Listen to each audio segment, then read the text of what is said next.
want to tell you about a plan you can follow which takes only a little time each day, 5 days a week, and which brings results out of all proportion to the time spent. For a moment, consider the things your mind has brought you. Everything you have, your work, your relationship with your family and others, your philosophy of life, all come to you as a result of using your mind. Now consider the estimate made by experts. You have probably been operating on less than 10% of your mental capacities, much less.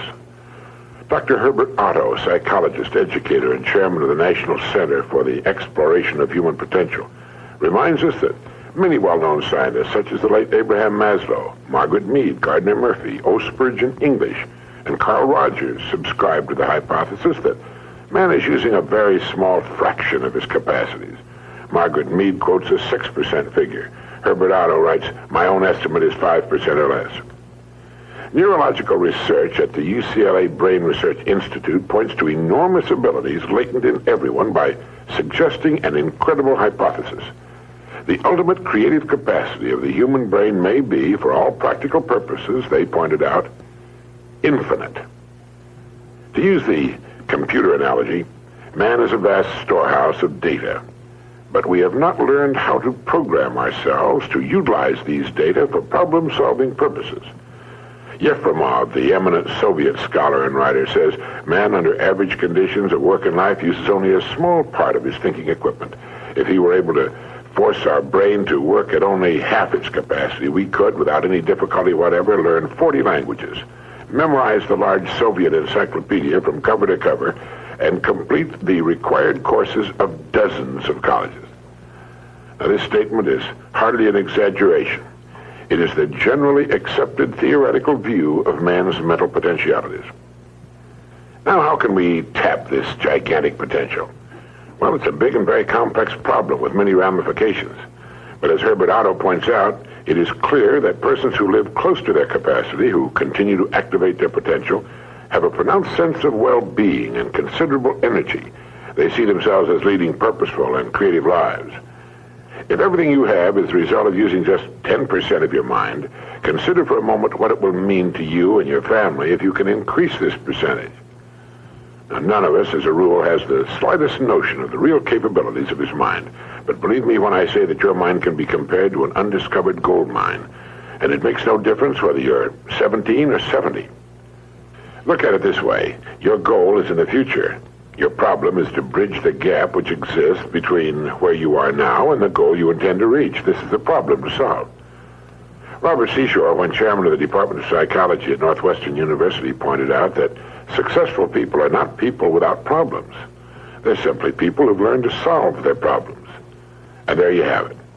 Living successfully, getting the things we want from life is a matter of solving the problems which stand between where we now are and the point we wish to reach. No one is without problems. They're a part of living. But let me show you how much time we waste in worrying about the wrong problems. Here's a reliable estimate of the things people worry about. Things that never happen, 40%. Things over and past that can't be changed by all the worry in the world, 30%. Needless worries about our health, 12%. Petty miscellaneous worries, 10%. Real, legitimate worries, 8%. In short, 92% of the average person's worries take up valuable time, cause painful stress, even mental anguish, and are absolutely unnecessary. And of the real, legitimate worries, there are two kinds. There are the problems we can solve, and there are the problems beyond our ability to personally solve. But most of our real problems usually fall into the first group, the ones we can solve if we learn how. Now I'm going to assume you've decided upon a goal. Your problem is, how do I achieve it? Your goal may be a promotion, a greater income, a beautiful home. It makes little difference what your goal happens to be. But you have your goal, and you know that you will become and you will achieve what you think about. That is, if you stay with it, you will reach your goal. But how? Well, it's right here that your mind comes into play. What is your mind? No one knows for sure. Perhaps the best way to describe it is to quote Pulitzer Prize-winning playwright Archibald MacLeish. In his play, The Secret of Freedom, a character says, "The only thing about a man that is a man is his mind. Everything else you can find in a pig or a horse." That's uncomfortably true. The human mind is the one thing that separates us from the rest of the creatures on Earth. Anything that comes to us in the future will almost certainly come to us as a result of the extent to which we use our minds. And yet it's the last place on Earth the average person will turn to for help. In order to reflect just a moment on the human mind, consider what it's accomplished. Human knowledge has advanced more in the past 50 years than in all the preceding 10,000 years of human civilization. Of all the scientists who ever lived, it's estimated that 90% of them are alive today. We've reached, in the area of ideas and human advancement, a plateau so high it was undreamed of by even the most optimistic forecasters as recently as 10 years ago. But every new idea triggers additional ideas, so that now we're in an era of compounding advancement on every front and in every area that staggers the imagination. Dr. Harlow Shapley of Harvard has said that we're entering an entirely new age of man. He calls it the psychozoic age, the age of the mind. And you own one, free and clear. Now let's look at a few facts. Now, the average working person has at his disposal an enormous amount of free time. In fact, if you total the hours in a year and subtract the sleeping hours, if he sleeps 8 hours every night, you'll find he has almost 6,000 waking hours, of which he spends less than 2,000 on the job. Now, this leaves him 4,000 hours a year when he's neither working nor sleeping. These can be called discretionary hours, with which we can do pretty much as we please. At least, our minds are free. Now, so you can see the amazing results in your life, I want to recommend that you take just 1 hour a day, 5 days a week, and devote this hour to exercising your mind. Pick 1 hour a day on which you can fairly regularly count.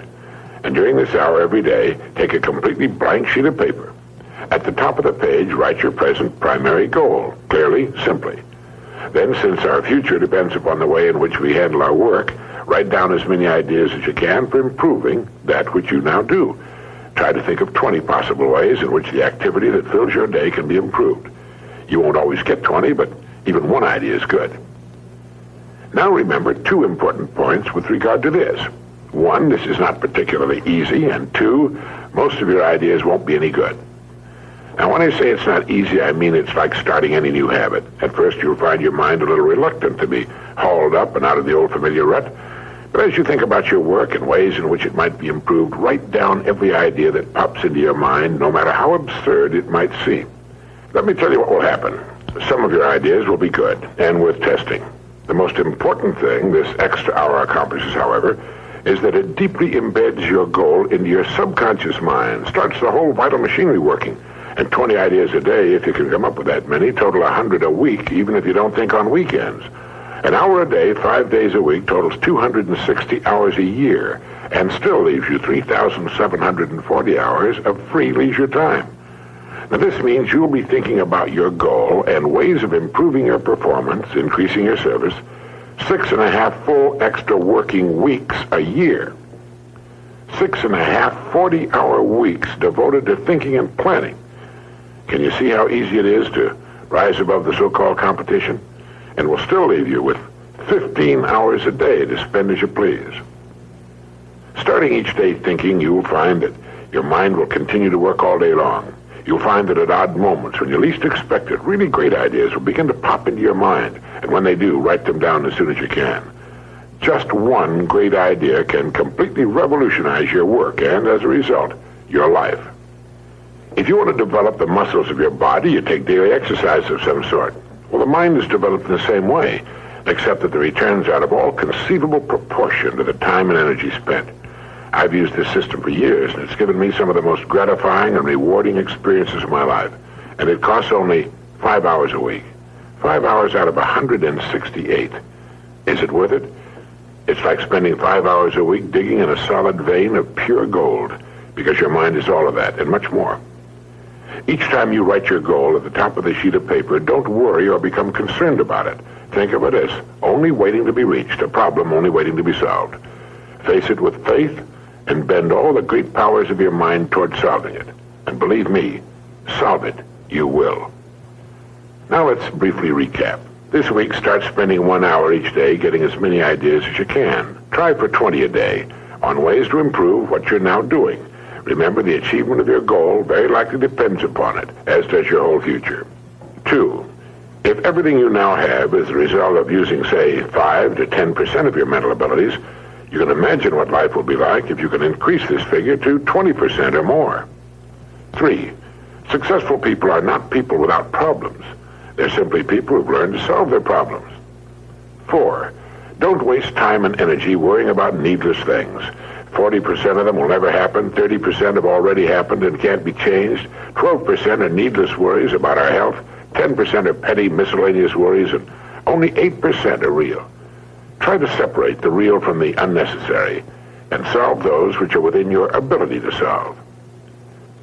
Last of all, the only thing in the world that can take you to your goals in life is your mind, its effective use, and following through on the good ideas it supplies you. Each of us has a tendency to underestimate his or her own abilities.